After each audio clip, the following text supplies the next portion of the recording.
Welcome back to BS the STEM podcast. Season one was so much fun and taught us a lot of valuable lessons, but we're so excited to be kicking off season two. As you can see, unfortunately, we are separated because Ilyana has moved to start her new job and her new chapter of life. However, we are still incredibly excited to continue recording and bringing you guys new videos and even better content.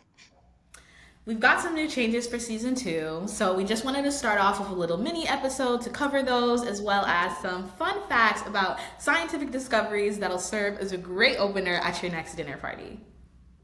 For one, we'll be moving from bi weekly to weekly episodes. We just wanted to ramp up the content from y'all. Like, we've learned so many new things since season one, and now we have the ability and the knowledge to bring y'all even more episodes.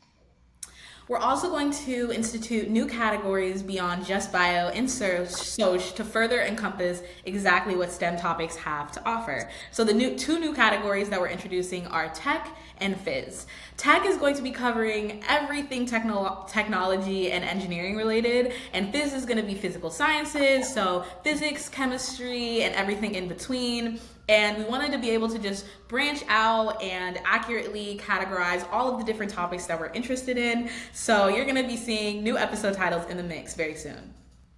And lastly, my favorite new addition, we're going to start having some guest lectures. And essentially, our guest lectures will be us bringing in professionals in their field for whatever the episode is going to be about, and just letting them have a voice in that in more of like an interview like podcast where we, ask them some questions and get like a more informed idea and opinion on that. We're going to be starting off our season with a guest lecture, and we're just incredibly excited to start bringing more people on the pod for you guys, and so we can all become more informed, even me and Ilyana. Listen, man. So, with all that said, we've covered all the very exciting changes that are coming. Let's get into some fun facts. So, penicillin is one of the most widely used antibiotics in the world. But did you know that it was actually discovered on accident? Alexander Fleming was a bacteriologist living in London in 1928, and he came back to his lab from a vacation to discover something very peculiar. He discovered that the mold had accidentally grown in his petri dishes on accident. Now, you see, this wasn't anything that was planned in advance. They ended up being contaminated, but he actually found that the area around the mold was completely free of bacteria. It turns out that this mold, Penicillium notatum, produced a substance that actually kills all of the bacteria in its vicinity. He went on to name this penicillin, and he published a research paper in 1929, but it actually wasn't until 10 years later that scientists actually started researching a way to turn this penicillin into a viable medicine. It's gone on to become, once again, one of the most commonly used antibiotics in the world, treating a wide range of illnesses. And so it is really crazy to think about how one of the most groundbreaking medical innovations of the 20th century ended up being discovered on penicillin. So or discovered on accident. So shout out to Alexander Fleming. Yeah, shout out to you, and I'm glad you existed before me because I do not want to live in a world where penicillin did not exist. And yeah, even when I was doing some research on penicillin, I found it so cool that like people thought of him to be more of like a type B scientist. And as you can see by the way he left his lab, he wasn't always the most like organized, but even then he still ended up creating one of the like biggest like discoveries in modern medicine. So yeah, shout out to you. And for our next fact, it's also a bit historical and incredibly important. And I just wanted to talk about Rosalind Franklin. Now, I feel like when it comes to DNA, especially DNA's double helical structure, we always think about Watson and Crick. But do you know who informed Watson and Crick about DNA's double helical structure? Rosalind Franklin. She was really good at X-ray crystallography, which allowed you to see the structure of a molecule, and she has a very famous photo called Photo 51, where it shows the structure of the DNA molecule, where you can see that it has a double helical structure. Now, unfortunately, because of the type of research she did end up getting cancer and sadly passed away before the Nobel Peace Prize was given. However, I do think it's important that, we remember her when we do talk about DNA or just STEM in general, because oftentimes, like, women tend to be pushed to the side and not recognized for their contributions to science. And honestly, a lot of women weren't even allowed to contribute to science at a time like that. So the ones who did, I think it's especially important that we highlight them, especially considering like how big of a deal that was. Like, honestly, with that discovery of DNA's double helical structure, that's the reason we even understand how DNA stores genetic information, how DNA's base pairs actually work. Like, our current understanding of genetics and biotechnology is completely based off the work this woman did. So I think it's very important to recognize and highlight her and like shout out to a fellow STEM girly. Yeah, I remember learning about Rosalind Franklin in school and being so happy to see a woman in STEM that was a trailblazer, but also sad to find out that she wasn't able to really see the awards and praise that her invention ended up, or her discovery ended up getting. So that's why it's important to give people their flowers while they're still here and also shine a light on more marginalized communities that are now being represented in STEM. Now, the third fact is something that I actually just recently found out myself as well. And this is that the internet was actually first conceptualized or invented as a military project by the US government. So the internet's origins actually derive from the Cold War, which kind of makes sense in retrospect.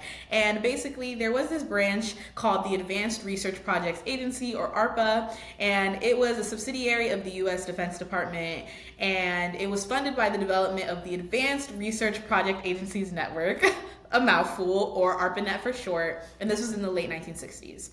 And the idea behind this was that they wanted to link computers at different Pentagon funded research centers by phone lines. And they wanted to be able to do this in a way that there was no central base that an enemy could attack and automatically wipe out the entire network, obviously crippling US power networks. And so they decided to kind of invent or iterate off of this idea. And it obviously served as kind of the origins of what we now kind of experience the internet as, which is this decentralized platform of communication. So it's definitely interesting to see kind of the shadows or legacies of that memory that we currently hold in the internet. And you never know. You never know what the government secretly funded before it got out to the people. So Shit, I never know, but I'm always thinking about it. Like, I'm always like, what does the US military or the CIA know that I don't? Like, what new speedy technology about to drop in like 2050, 2070? And they're like, oh, yeah,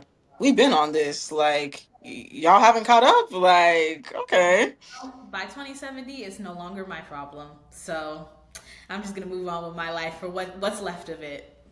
Listen, like when they're time traveling in 2070, like I'm gonna be trying to figure out that technology in Shady Pines. Like I barely understand the technology now, but trust, I will figure it out. Don't even worry. Like Well, I like to be next to Golden Shady Pines just eating my chocolate pudding. Okay, Grandmama's not sad. Grandmama just tired. Grandmama just disappointed. Okay, I'm gonna be eating my chocolate pudding with no teeth in my mouth, having a good time watching my shows. Okay. honestly valid because after 2020, I think we all gonna want to rest. Yeah, but for our last fun fact, I have to do a neuroscience one because, like, that's where my heart will always lie in STEM.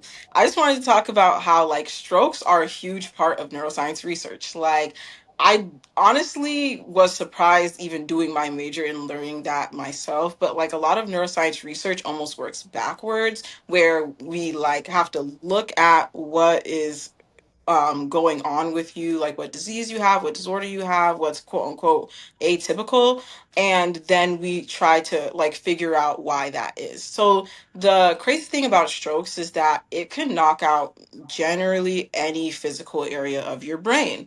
And through that, we've realized that certain physical areas are associated with certain abilities. So a lot of meta analysis with that.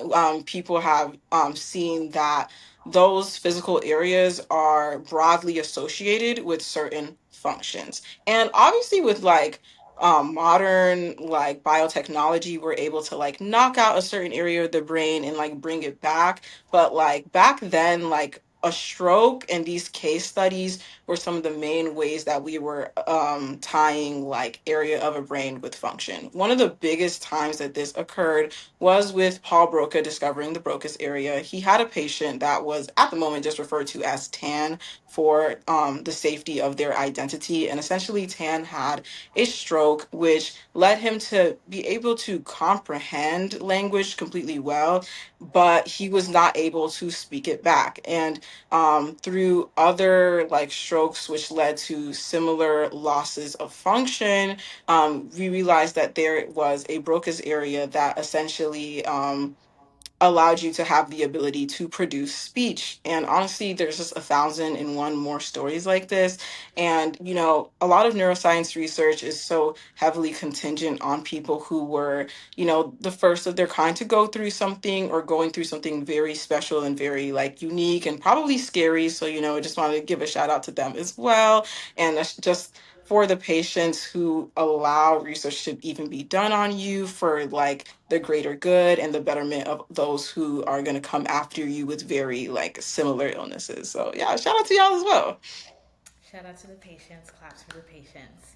Well, guys, we have gone over all the exciting changes that you'll be expecting for season 2, and we've also given you some fun facts that will hopefully be a great opener next time you want to flirt with somebody or come off interesting. Go ahead and let them know about Broca's area. They're going to be like, People love nerds. Like, oh, cool. Exactly. But with all of that, please tune in. We have so many interesting topics for this season. We're so excited to do the research and put out this info to you guys. Episode 1 coming very soon. We'll see you guys soon. Bye. bye.